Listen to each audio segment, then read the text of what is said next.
Audio Jungle.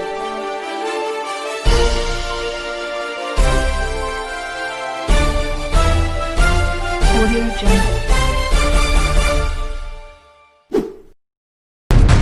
Bharat की तरफ से चीन को व्यापारिक मुद्दों पर लगातार दिए जा रहे झटकों से बौखलाए चीन ने WTO में भारत के खिलाफ शिकायत की है, लेकिन भारत के खिलाफ WTO में जाना चीन को बहुत भारी पड़ गया है। दरअसल चीन ने शिकायत की है कि पड़ोसी देशों के प्रत्यक्ष निवेश और चीनी कंपनियों पर भारत की तरफ से लगाए जा रहे प्रतिबंध विश्व व्यापार संगठन के सिद्धांतों के खिलाफ है। चीन ने आरोप लगाया है कि भारत लगातार चीनी कंपनियों के भविष्य को खतरे में डालने की कोशिश कर रहा है, जिसके लिए भारत विश्व व्यापार संगठन के नियमों का पालन नहीं कर रहा। ऐसे में चीन ने मांग की है कि WTO को भारत के खिलाफ सख्त कदम उठाने चाहिए, लेकिन WTO में भारत के ऊपर लगाया गया चीन का झूठा आरोप चीन को ही भारी पड़ गया है, क्योंकि यूरोपीय यूनियन ने भारत पर लगाए गए चीन के आरोपों को ही हथियार बनाते हुए चीन के ऊपर ही पलटवार किया है। यूरोपीय यूनियन ने कहा है कि चीन ने भारत के खिलाफ WTO में जो तर्क दिए हैं, अगर उस आधार पे देखा जाए तो सबसे बड़ा दोषी चीन है, क्योंकि चीन ने कभी भी किसी भी देश के लिए अपने बाजारों को WTO के नियमों के अनुसार नहीं खोला। वहीं चीन ने भी अलग अलग देशों के